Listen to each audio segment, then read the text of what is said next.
वीरान पड़ी हुई है, देखा कभी?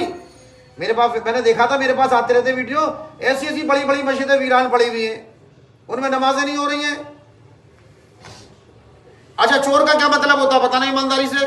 चोर जो होता है वो किसी से मांगता नहीं है, वो नजर रखता है दूसरे के माल पे। वो ये देखता है इसकी कुंडी कब खुली रह जाएगी, ताला कमजोर है, ये नहीं है, हाथ माथ साफ कर देता है। आप मजबूत हो अपनी जगह, घर में कोई है तो चोरी नहीं होगी, घर खुला छोड़ जाओगे तो चोरी होगी। आज मुसलमानों ने अपने घर खुले छोड़ दिए। आज मुसलमान सिर्फ जुमे के दिन नमाज में नजर आते हैं और जुमे के अलावा मुसलमान नजर नहीं आते। और हम जैसे आदमियों का मकसद ये है कि जितना तुम्हें लूट सकते हैं वो लूट लेंगे हम तुम्हें। हमारा भी एक मकसद है मस्जिद के इमामों को, सदर का, कि कौम को जितना लूटा जा लूट लो, सलाम फेरते जितना चंदा ले सकते हो ले लो। अरे अल्लाह के नबी ने मस्जिद काय के लिए बनाई थी? गैर आते थे अल्लाह के नबी के पास, में भूखा हूं तो खाना दो इसको, कपड़ा नहीं है तो कपड़ा दो, हर तरह की मस्जिद से मदद होती थी। आज मस्जिद में सिर्फ जुमे की नमाज और ईद की नमाज। अब रमजान आ जाएंगे तो मुसलमान भर देंगे मस्जिदों को, और रमजान के बाद कोई नजर नहीं आएगा। ऐसा नहीं है कि दुनिया में सारे बुरे लोग हैं, अच्छे लोग भी बहुत हैं, लेकिन जब जब अच्छे भागते रहेंगे बुरे हावी होते रहेंगे। दो चार गुंडे बदमाश थोड़े से इलाके को बर्बाद कर देते हैं, अगर अच्छे लोग आके सामने खड़े हो जाएं 10-20 लोग तो बुराई खत्म हो जाएगी। लेकिन हम लोग तमाशा देखते हैं, हम तमाशे वाले हैं। अल्लाह हम सब की हिफाजत फरमाए। ये काम मुसलमान का नहीं है, क्या मुसलमान का काम? अरे मुसलमान तो इस जमीन पर खिलाफत का ताज लेकर आए थे, मुसलमान तो इस जमीन पर शराफत का मियार लेकर आए थे। अल्लाह ने मुसलमान को हुक्मरान बना के भेजा था, अल्लाह ने मुसलमान को रोजी बांटने वाला बना के भेजा गया था, रोजी के लिए भीख मांगने वाला नहीं था। आज देखो हम दूसरों की जूतों की नोक पर पल रहे हैं। मस्जिद में कोई निजाम है ऐसा? कोई इलाके में अगर परेशान हो, अल्लाह ना करे किसी का एक्सीडेंट हो जाए, तो है मस्जिदों में किसी में इंतजाम? क्यों नहीं है? क्योंकि हम तो नमाज पढ़ के भाग जाएंगे, जिनका मस्जिदों पर कब्जा तो देखा जाएगा है। अरे मस्जिदों तो वो हुआ करती थी, गैरों को ठिकाना मिलता था, वहां पर मिलता था नहीं मिलता था है? आज क्या है, मस्जिद तो बना ली शब भर में ईमान की हरारत वालों ने, मन अपना पुराना पापी है, बरसों में नमाजी हो ना सका।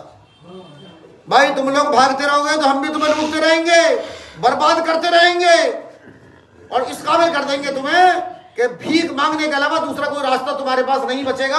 अगर कोई रास्ता है तो बताओ, मुसलमान के पास कोई रास्ता है परेशानी में? कोई ऐसी तंजीम है जो आपकी मदद कर दे? क्यों नहीं है? क्योंकि तुम भीख दे के भाग जाते हो, भीख तुम्हारा मुकद्दर बन गई। जबकि इस्लाम में भीख कहीं भी नहीं है, मजहब इस्लाम में भीख नहीं है, मदद है। कोई आदमी परेशान है, उसका कारोबार खत्म हो गया, मस्जिद से इतना पैसा मिल जाए उसे कि वो अपना कारोबार खड़ा कर ले, दोबारा उसे भीख नहीं मांगनी पड़े। लेकिन एक बार जो आदमी भीख मांगता है, कयामत तक भीख मांगता रहता है। क्यों मांगता रहता है? मस्जिद में इमाम साहब भीख मांगते, फिर सदर साहब भीख मांगते, फिर कमेटी वाले भीख मांगते। सिस्टम भिखारियों का बना दिया।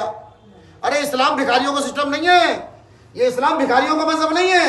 हम भिखारी नहीं है, लेकिन बना दिया, हमें बना दिया, नहीं बना दिया। तो इससे निकलो मेरे भाई, निकलो, जरा सोचो, जागो। न समझोगे तो मिट जाओगे ईमान वालों, तुम्हारी दास्तान भी नहीं रहेगी दास्तानों में। और समझ रहे हैं हम क्या?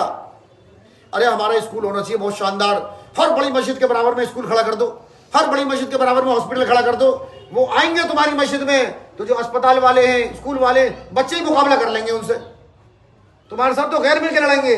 लेकिन हम खुद नमाज में रमजान में जाते हैं, रमजान में मस्जिदों को कैसी आबाद होती है।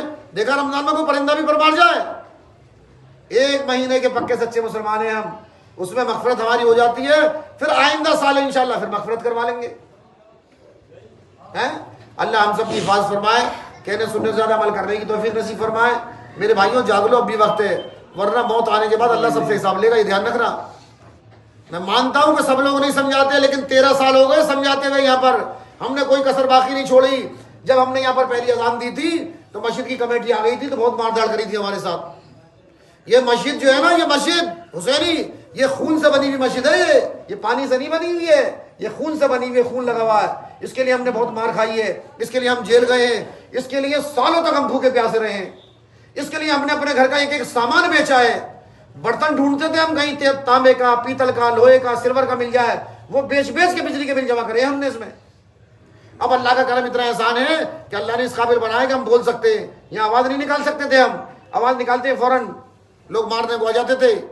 अब आने के बाद 13 साल बाद 6043 रुपए का पिछले महीने का चंदा है। बड़ी कुर्बानियों से मस्जिद बनी है ये। जालिमों ने कोई कसर बाकी नहीं छोड़ी थी।